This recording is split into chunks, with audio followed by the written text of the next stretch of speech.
जय गणेश दोस्तों, स्वागत है आप सभी का एक बार फिर से। गणपति बप्पा आप व आपके परिवार पर अपनी कृपा दृष्टि सदा सर्वदा बनाए रखें। दोस्तों, यदि आप अपनी लाइफ में नया कुछ सीखना चाहते हैं तो चैनल को सब्सक्राइब जरूर करिएगा। दोस्तों, पार्थिव शिवलिंग का निर्माण कर इस शिवरात्रि मेरे औघड़ दानी को आप किस तरह से रिझाएं, किस तरह से पार्थिव शिवलिंग का निर्माण करें, आज के वीडियो में हम ये सब जानेंगे। आपको सबसे पहले किसी साफ जगह की मिट्टी लेना है। क्यारे की आप ले सकते हैं, कहीं की भी आप मिट्टी ले लें, पर मिट्टी साफ सुथरी होनी चाहिए। मिट्टी में गंदगी वगैरह बिल्कुल भी ना हो।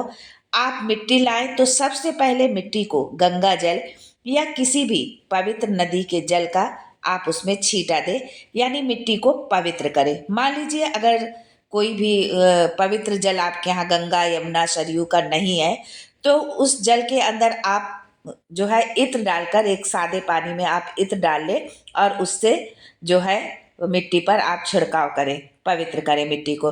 अगर इत्र भी नहीं है तो जल के अंदर थोड़ा सा दूध डाल लें। दूध भी नहीं है तो एक बेलपत्र उस जल में डाल लें और जल का सिंचन करें। बेलपत्र भी नहीं है तो पीपल का पत्ता डाल लें। मान लीजिए आप एक दिन पहले, 2 दिन पहले मिट्टी लेकर आए हैं, तो जल का सिंचन उसी दिन करना चाहिए जिस दिन आप मिट्टी लेकर आए हैं। ये नहीं कि जिस दिन आप शिवलिंग बनाए उस दिन सिंचन करें, नहीं। आप जिस दिन मिट्टी लेकर आए हैं सिंचन आपको उसी दिन करना है। चाहे आप मिट्टी 2 दिन पहले लाएं, 4 दिन पहले लाएं, लेकिन सिंचन आपको उसी दिन करना है जिस दिन आप मिट्टी आप लेकर के आए हैं। भले शिवलिंग आप जो है 2 दिन बाद बनाए, 4 दिन बाद बनाए, वो नहीं है, लेकिन सिंचन आपको उसी दिन करना है जिस दिन आप मिट्टी लेकर के आते हैं। आप जिस दिन भी शिवलिंग का आप निर्माण करें उस दिन यदि आप प्रातः में, मान लीजिए शिवलिंग आप बना रहे हैं, तो ब्रह्म मुहूर्त में मिट्टी को आप गला दीजिए। किस जल से आपको मिट्टी गलाना है ये भी शिव महापुराण की कथा कहती है कि किस तरह के जल से आपको मिट्टी को आपको गलाना है। यदि आप शाम को शिवलिंग का निर्माण कर रहे हैं तो रसोई घर में जो पानी का मटका, हंडा जो भी होता है, पानी आप जिस पात्र में रखते हैं उसके नज़दीक में एक कलश में ताज़ा स्वच्छ जल भरकर जो है आप रख दीजिए। उस पर एक प्लेट ढक दीजिए और उस प्लेट के ऊपर एक चावल का आखा, एक चावल का दाना आपको रखना है। थोड़ी देर में वो पानी जो आपने वहाँ रखा हुआ है, पानी आप वहाँ रख दीजिए और उसको वहीं पर रखा रहने दीजिए थोड़ी देर, आधा घंटा, 1 घंटा, 10 मिनट, 15 मिनट, पर पानी वहाँ रखा जरूर होना चाहिए शिवलिंग बनाने से पहले। रसोई घर में अन्नपूर्णा का निवास होता है। परिंदे के पास, जहाँ हम रसोई घर में कोई भी जल का पात्र भरकर, हंडा परिंदा जो भी रखते हैं, उस जगह पर जो है जहाँ हम पानी रखते हैं वहाँ पर हमारे पितरों का निवास होता है। अन्नपूर्णा पितृ सभी रसोई घर के अंदर विराजमान होते हैं। शास्त्र कहता है कि 33 कोटि देवता पूरे 24 घंटे में एक क्षण के लिए ही सही हमारे रसोई घर में जरूर प्रवेश करते हैं। जो कलश आपने पानी भर कर रखा है उस कलश का जल उस मिट्टी में थोड़ा सा डालिए। क्यों डाला जाता है इसका भी वर्णन है कि भविष्य पुराण, अग्नि पुराण, स्कंद पुराण, इन तीनों में इस बात का वर्णन किया गया है कि उस कलश का जल जब हम डालते हैं तो पितरों का भाव आ जाता है, अन्नपूर्णा का भाव आ जाता है, घर की लक्ष्मी का भाव आ जाता है, संपदा का भाव आ जाता है। पूरे 24 घंटे के अंदर एक क्षण के लिए रसोई घर में 33 कोटि देवता हमारे आते हैं, तो उन 33 कोटि देवताओं का भाव कलश के अंदर आ जाता है। और जब वो जल हम मिट्टी में मिलाते हैं तो गंगा यमुना सरस्वती 33 कोटि देवी देवता का आनंद उस जल में आ जाता है। जब उस जल को मिट्टी में मिलाते हैं तो मिट्टी पवित्र हो जाती है, स्वयं कैलाशाधिपति के स्वीकार करने के लायक हो जाती है। शिवलिंग बनाने के लायक, निर्मित करने के लायक वो मिट्टी हो जाती है। अब शिवलिंग बनाना कैसे है ये जान लेते हैं।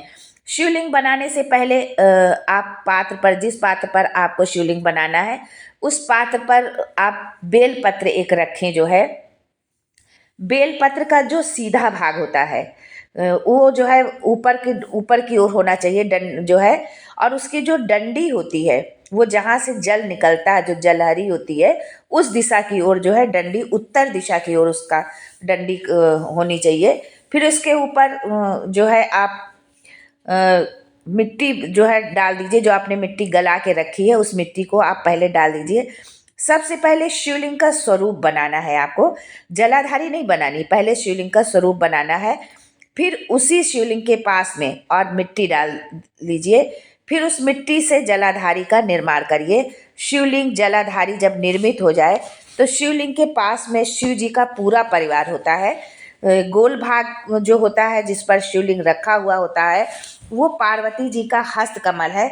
जहाँ से पानी नीचे गिर रहा है उसके राइट भाग में गणेश जी का स्थान होता है, लेफ्ट भाग में कार्तिकेय जी का स्थान, और बीच में जो एक मोटी सी लाइन होती है सर्पाकार होती है वो पार्वती जी की सबसे छोटी पुत्री अशोक सुंदरी का स्थान है।